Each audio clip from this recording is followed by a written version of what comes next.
Oi, eu sou a Nina e esse é o vídeo de leituras de janeiro de 2025. Bom, primeiro vídeo de leituras de 2025 e janeiro foi um mês que rendeu bastante por aqui. Inicialmente já aviso que adotamos uma gatinha e estamos em período de adaptação, então se vocês escutarem algum barulho estranho, é meu gato. Eles estão separados, mas ele sente o cheiro, enfim, então só pra ficarem avisados que tá tudo certo, é só uma adaptação. E sobre as leituras, eu li bastante, apesar de janeiro já ter sido um mês bem caótico, já colocou em prova as minhas metas de me estressar menos e coisas do tipo. Mas a primeira semana ali eu já tive ainda estava em férias, né, alguns dias, e eu consegui manter um ritmo bem acima de leitura do que eu costumo ter, assim, eu consegui encaixar mais a leitura no dia a dia, então eu finalizei 6 livros, tem um deles que já estava em andamento, 2 deles já estavam em andamento do ano passado, e os outros eu li inteiramente em janeiro. Tô gravando esse vídeo dia 1º de fevereiro, se tudo der certo ele já sai amanhã, então vocês vão saber aí em tempo real, fresquinho. E vamos lá, o primeiro finalizado do ano, acabei de ver que ele tá um pouco arranhado aqui, é um romance russo do Carré, que eu já estava lendo, né, no ano passado. E eu gostei bastante desse livro. Ele é um livro bem pesado. Aqui a gente vai ter, eu acho que em algum vídeo eu já comentei um pouquinho sobre isso, mas eu acho que define bem a definição que tem aqui na capa que fala, né, uma obra de tristeza infinita, ciúme infernal e paixão violenta. É basicamente isso.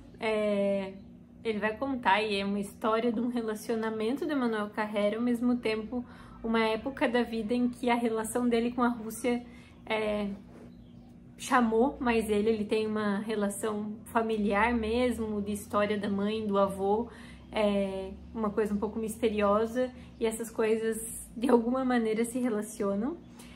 Uma coisa que eu acho muito notável na escrita de Emmanuel Carrère é que ela é muito crua, assim, sobre quem ele é. Então, não necessariamente ele é uma pessoa boa,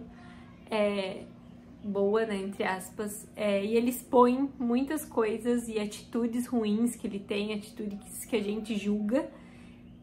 Não digo sem medo de julgamento, porque ele tem muito medo de julgamento, é uma das coisas que aparece aqui, mas sem se auto-romantizar. Não sei como explicar, mas é uma das coisas que chama atenção, assim, ela é profundamente verdadeiro, assim, eu sinto. As questões que ele traz aqui, os sentimentos ruins que ele tem, as coisas ruins que ele pensa, que ele fala e que ele provoca nas outras pessoas.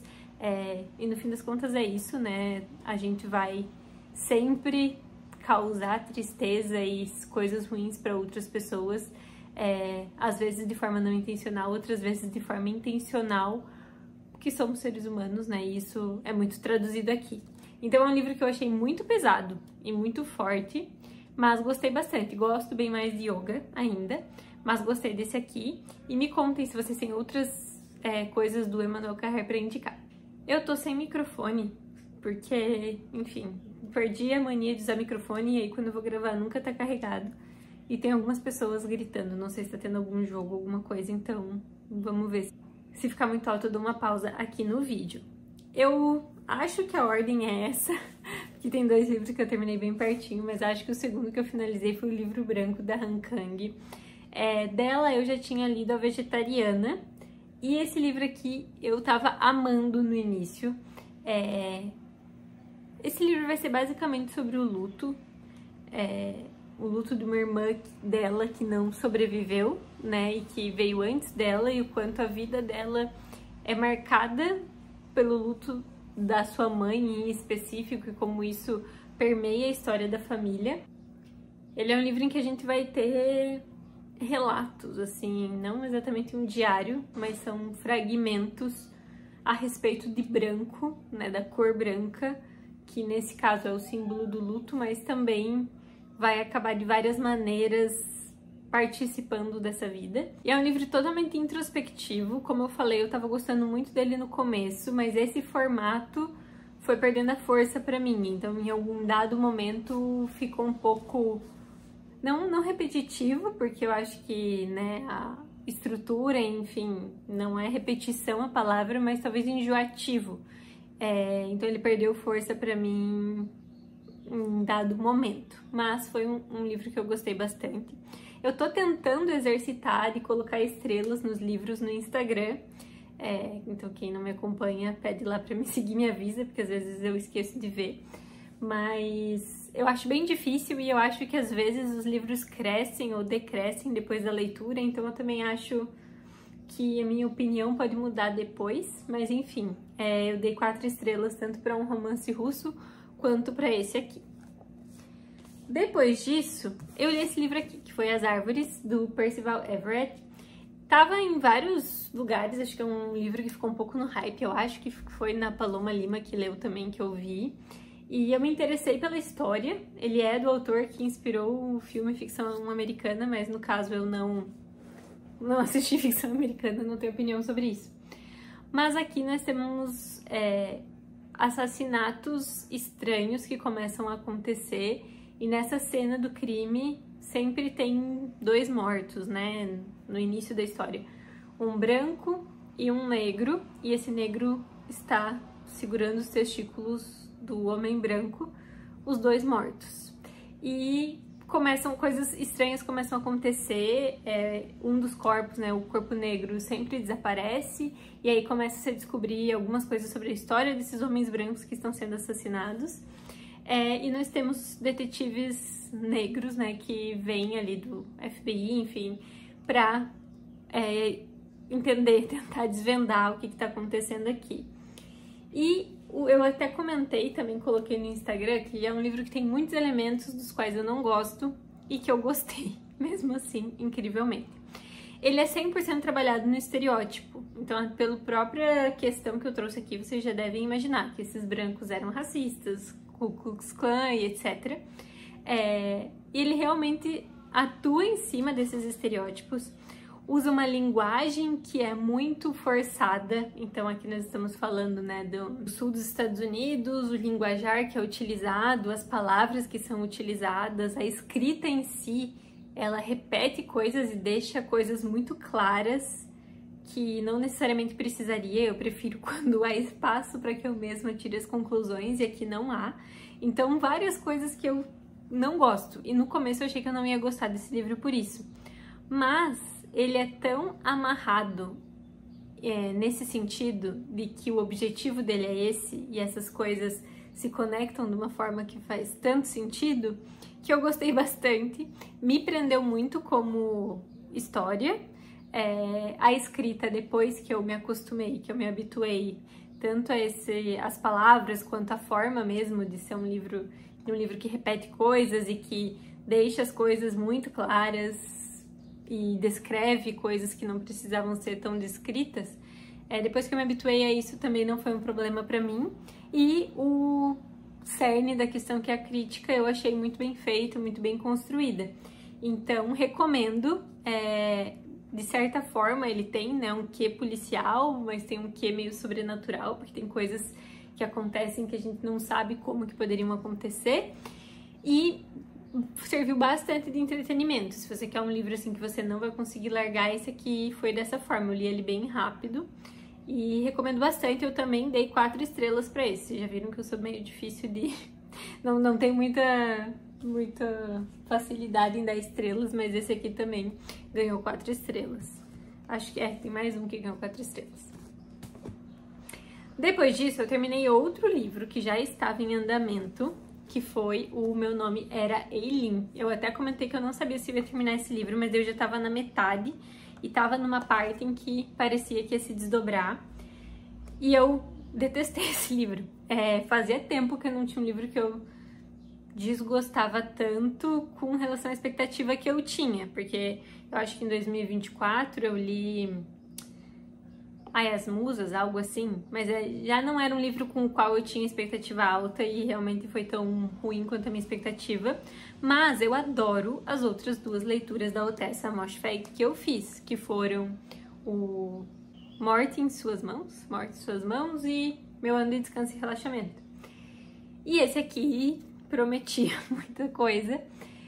O que nós sabemos no começo da história, e eu não posso falar muito mais do que isso porque eu acho que seria spoiler, é que temos essa menina que tem uma família problemática, então a mãe dela já faleceu, ela não tem contato com a irmã e ela mora com o pai alcoólatra, que passa seus dias ali entre estar embriagado, enfim. E ela, né, uma jovem ali, e ela trabalha num centro de detenção, enfim, um centro correcional para crianças, né, jovens e adolescentes infratores. Isso na década de 60, né, nos Estados Unidos. E a vida dela é essa, ela sonha muitas vezes com essa fuga, com sair dessa cidadezinha, largar esse emprego e tudo mais. E um dia começa a trabalhar uma doutora, né, nessa instituição, que se chama Rebecca, e que é uma pessoa super diferente do que a cidadezinha está acostumada a ver, e é de certa forma uma figura hipnotizante, e a Eileen vai ser hipnotizada por essa figura, né, querer se aproximar, querer se tornar amiga, e a partir daí essas coisas desenrolam. Soube que teve um filme com a Anne Hathaway. A Anne Hathaway performa a Rebecca, se eu não me engano. E não assisti, mas se alguém já assistiu, conta aqui o que achou. E eu não gostei de quase nada, assim. Pelo menos metade do livro vai construindo essa personagem da Eileen. E são coisas muito repetitivas que eu vejo que, sei lá, em 20 páginas a gente já teria entendido a vida dela e como as coisas funcionam. Então é muito tempo desenrolando coisas que pra mim não serviram a nenhum propósito depois. Quando começa a desdobrar essa segunda parte, daí eu já acho que falta. Então essa segunda parte é meio corrido, meio rápido, 1 milhão de coisas acontecem em poucas páginas. Além de eu não ter gostado do que acontece, eu achei as coisas meio infundadas, assim. Então eu realmente não gostei desse livro, eu dei 2 estrelas pra ele. E não recomendo, mas se você já leu esse livro aqui, recomendo as outras coisas da Otessa. Então, simplesmente, eu acho que a Otessa tem nela, tem esse perfil de criar protagonistas que não necessariamente a gente vai gostar e vai se identificar. Então isso acontece aqui, a Eileen pra mim é uma chata, mas eu gosto muito mais da construção que ela fez nos outros livros. Nesse aqui, acho que deu uma ideia louca na cabeça dela, ela escreveu, mas não gostei. Se você gostou também, tá tudo bem, mas definitivamente não gostei desse aqui. E agora, por fim, temos 2 candidatos aí a entrarem na lista de melhores do ano, já em janeiro. O primeiro deles é O Amigo, da Sigrid Nunes, que eu estava muito ansiosa por esse livro, mas ele estava esgotadíssimo. Agora que eu já comprei esse, relançaram com uma nova capa, uma nova identidade visual, mas eu consegui comprar esse aqui de uma outra livraria, né? Eu comprei pela Amazon, mas era vindo de uma livraria menor, assim. E eu li no ano passado da Sigrid Nunes não vou lembrar o nome do livro, vou deixar aqui pra vocês a capinha. E eu gostei muito dele, só que eu tinha esse sentimento de que eu ia gostar ainda mais do Amigo, e eu gostei ainda mais do Amigo, e talvez Sigrid Nunes se torne a minha próxima obsessão, porque eu já estou muito louca pra ler tanto Os Vulneráveis, quanto o Para Sempre Susan, né? E nesse livro aqui nós temos basicamente uma mulher que perdeu um dos seus melhores amigos, ele se suicida, e ela acaba herdando o cachorro, um cachorro descrito mais ou menos dessa forma, assim, um cachorro grande e tal, desse amigo. E várias coisas acontecem na vida dela por conta disso, né? O apartamento em que ela mora não aceita cachorros, ela sofre a ameaça de ser despejada, mas ao mesmo tempo esse cachorro acaba sendo o elo entre ela e esse amigo, e entre entender o que faz com que uma pessoa próxima tire a vida, e é algo bem profundo nesse sentido, né? Então ela começa, por exemplo, a frequentar a terapia para que ela consiga que o seu cachorro seja aceito, né, como um animal de apoio emocional, e no fim das contas vai se descobrindo que é muito isso que acontece. E esse livro, ele segue o mesmo estilo que o outro livro da Sigrid Nunes que eu li, que é ter várias outras histórias paralelas, não histórias paralelas, porque a gente tem realmente essa protagonista e o mesmo círculo de personagens, mas essa protagonista pensa sobre outras coisas, e essas outras coisas são coisas relevantes, ao mesmo tempo não necessariamente ele entra e se aprofunda em cada uma, mas não fica também superficial. E é uma coisa que é meio fluxo de consciência, mas não bem fluxo de consciência. Mas eu gosto muito disso, porque é mais ou menos como eu me sinto, assim. A gente tem essa história principal que trata sobre suicídio, sobre amizade. Ela também vai falar muito sobre o meio da literatura e do meio editorial, né? Então, sobre escrita e reflexões sobre isso, né? Sobre escrever versus publicar. Mas ela também é uma pessoa que pensa sobre outras coisas aleatórias e esses outros temas surgem na cabeça dela e sempre estão conectados, porque tudo na nossa vida está conectado com o que a gente está passando. Então é uma coisa que eu gosto muito, foi uma das coisas que eu gostei no outro livro dela. E eu simplesmente amei esse aqui, dei 4,5 estrelas com um coraçãozinho e possivelmente esse estará nas minhas melhores leituras do ano. E pra finalizar, esse aqui eu terminei ontem, mas também é super rapidinho. Meu primeiro pôster de 2025, que foi o Caderno Vermelho. Era o último dele sem ler que eu tinha aqui, agora eu preciso de mais. Isso aqui é o puro suco do pôster. Não é um livro de ficção, é um livro de histórias sobre o acaso que aconteceram. Então, na verdade, eu acho que são 4 histórias, mas cada uma dessas histórias escritas, né, ele é dividido em 4 partes. Deixa eu ver aqui. Isso, ele é dividido em 4 partes, mas cada uma dessas partes tem mais de uma história. E são histórias que aconteceram ou que com o Paul Auster, ou que aconteceram com pessoas que ele conhece, enfim, sobre o papel do acaso e da coincidência na vida das pessoas de diversas maneiras. E é o tema central da obra do Paul Auster, da vida do Paul Auster, e isso inclusive acontece com ele de formas absurdas, e é o ponto principal que me faz ter uma relação de tanta conexão com ele, porque é uma das coisas que eu observo muito na vida, né, e eu acredito muito que a nossa vida é determinada por muitas coisas totalmente fora do nosso controle e que a gente teria inúmeras possibilidades de vida, de variações da nossa vida, a depender de pequenas coisas e pequenas decisões tomadas por nós ou por outras pessoas aleatórias. E é uma das coisas que eu observo, então eu não acho que isso aconteçam mais coincidências, e Bader-Meinhof é um termo que acontece muito comigo, mas não que aconteça mais comigo do que com outras pessoas, mas como é um tema bem presente nas minhas reflexões, eu penso muito sobre isso, eu observo muito isso, e isso faz com que eu consiga notar isso acontecendo muitas vezes no dia a dia. E é uma coisa que o Paul Auster faz também. Então, assim, estou devendo um vídeo sobre Paul Auster. Vou tentar gravar agora em fevereiro, porque eu vou ter mais uns diazinhos de férias e é meu aniversário, acho que é uma boa época para falar de Paul Auster. Mas eu acho que isso aqui pode ser uma boa para quem nunca leu nada dele, porque, como eu falei, é isso aqui que você vai encontrar nas obras do Paul Auster, mas ele não é um livro de ficção, né? Como eu falei, é a escrita do Paul Auster transformando em histórias coisas que aconteceram com ele ou com pessoas que ele conhece. Então tem esse ponto de que talvez seria legal começar por uma ficção, mas esse aqui, curtíssimo, já tem até as marcações aqui porque eu amei, amei, amei. E era aquele quentinho no coração que eu tava precisando.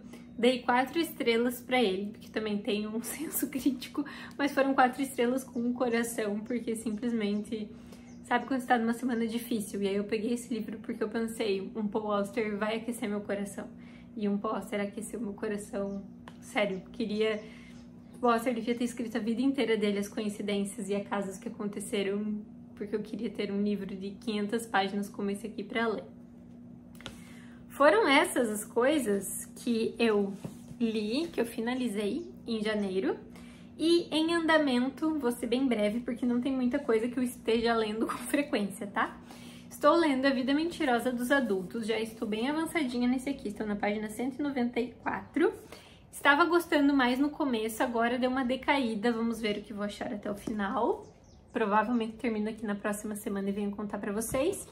E o livro do Desassossego, eu confesso que eu estou lendo pouco ele. Continua eu não conseguindo ler assim muitas vezes, muito seguido, vários capítulos, várias páginas. Então eu pego ele para ler em momentinhos, mas esses momentinhos eu não tô priorizando muito. Então eu estou na página 36 ainda, mas segue como um livro de cabeceira. Vou contando para vocês. Então foram essas as coisas que eu li e que estão em andamento agora para fevereiro. Queria pedir mais uma ajuda rapidinha de vocês. Eu costumo, no meu aniversário, começar a ler algum livro que eu penso mais sobre que livro vai ser, sabe? E aí eu gosto de pegar um livro que eu acho que vai me marcar ou que seja uma leitura mais impactante, que eu acho que eu escolho um momento especial para ler. E eu ainda não escolhi o meu desse ano, meu aniversário é agora no dia 10. Vou pedir no Instagram também, mas já que esse vídeo sai antes, deixem aqui suas indicações e que livro vocês acham que eu poderia ler. Para trazer alguns exemplos, livros que eu comecei a ler no meu aniversário.